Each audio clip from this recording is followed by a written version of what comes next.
Hi, in this video, I'm going to talk about the HyperCore dynamic inventory module, which allows you to use HyperCore as a source of truth, gather information about virtual machines, use that as an inventory to directly connect in to the virtual machines using other Ansible functions and perform actions. So in most of the other playbooks, our inventory looked like this here, where our inventory was all the sites that I need to connect to and a node IP or a node DNS that I would execute, and we would use HyperCore modules to connect into those.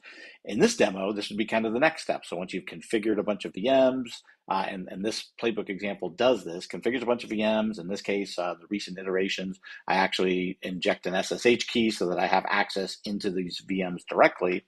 I have some playbooks here where I'm actually, let me get to the right one, I'm actually using the HyperCore inventory, using groups that I've defined in the HyperCore inventory, and we'll show some of the ways that you can do that.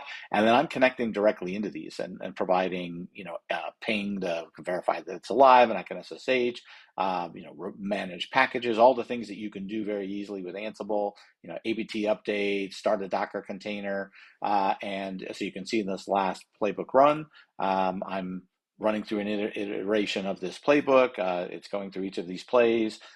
These have already been applied, so they're idempotent. Nothing needs to be changed.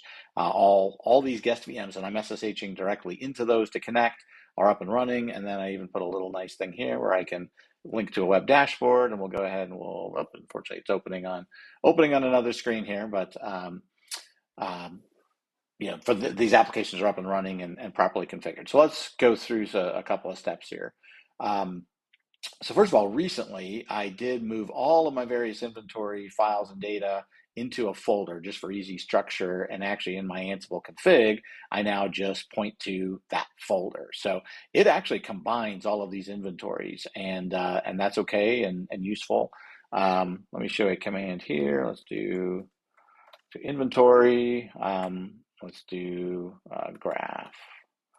So in this case, this is going to be giving me kind of a table of what it thinks is my entire inventory. So there is an all group. So in this, if you're doing this kind of combined inventory, you have to be careful executing against all. I've got some groups here, and these are individual VMs, and this is coming from that cluster dynamic inventory. I've got kind of all my HyperCore stuff, which are coming from that file, the cluster inventory file, so you can see how it kind of graphs those together. But I do have a group called Edge. I probably should call it HyperCore if I want to execute playbooks against just the just the HyperCore systems. I've got that store apps group, which when we showed this playbook and the playbook we're running here, only executes against hosts in the store apps group. And then these are a bunch of ungrouped, so just other things in inventory because I didn't have any parameters to exclude anything. This is basically getting everything off of this particular cluster that's here.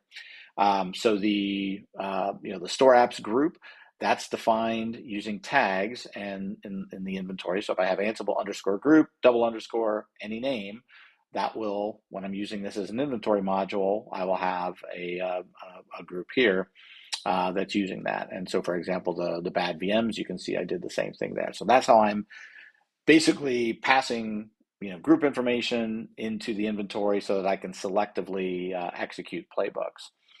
So let's go ahead and for what it's worth, I have options here. Like say I did want to be very careful, and I'm going to specify my inventory, and I'm going to do the / inventory, and I only want to use my cluster inventory. So in this case, if I run that command, or I run a playbook specifying -i and specifying the exact inventory, I can restrict it that way. But in this case, I do have just a built-in inventory that's dynamic. It's both the clusters, and in this case, it's the one cluster that I have environment variable set, which happens to be this SCT15B. So I'll talk about iterating and using the HyperCore dynamic inventory across multiple systems. But let's just, for now, let's go ahead and we're going to run this using HyperCore playbook, and you can see, so this is running against store apps. We talked about some of the things in here, starting a Docker container. Probably should go ahead and stop something here, but let's just go ahead and run it. And again, the key is this, I'm limiting the execution here in the playbook. There's also the -L to limit the inventory to a specific system. But you can see this is all executed. Everything's in the desired state here. And for what it's worth, like in this case, if I turn one of these off, it would just fail because it wouldn't be able to connect into, or if I disconnected the network, for example. Let's go ahead and do that. We'll disconnect the network. So now this particular machine is off the network. And if I run this playbook, I'm not going to be able to connect into the security VM at this point. And so I will get some failed messages.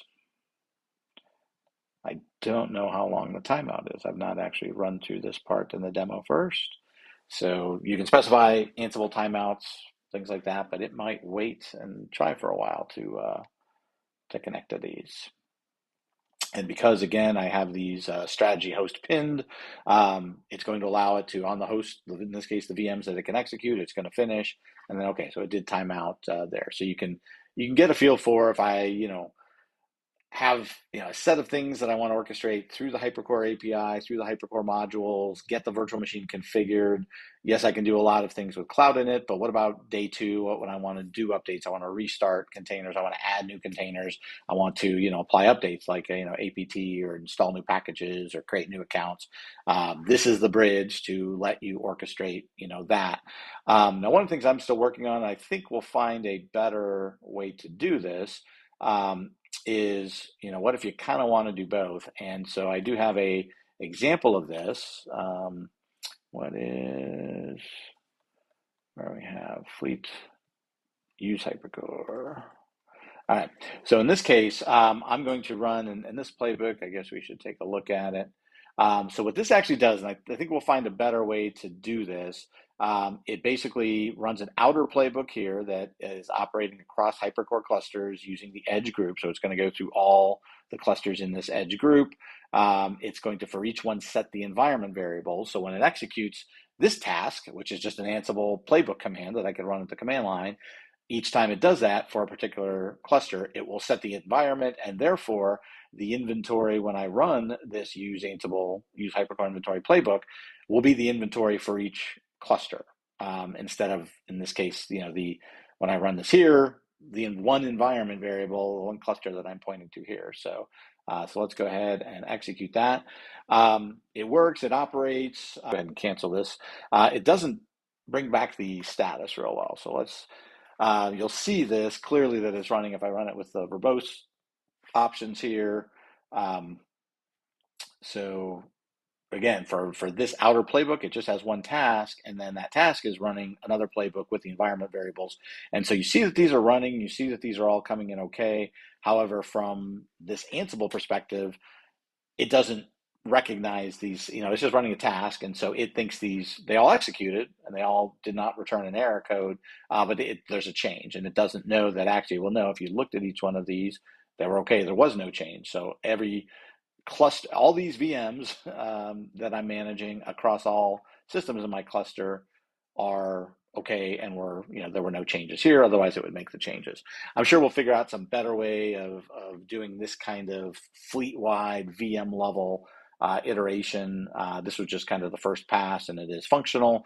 And it was a good way to show how you can use the inventory. It's very, very easy to do across a specific cluster. And so forth. And again, if you wanted to just do the configuration one cluster at a time, as I showed initially, that's real easy to do. So play around with the HyperCore inventory module. If you have issues, log an issue on the GitHub. If you have questions, so forth, you can also go to the Scale community and ask questions there. Thanks.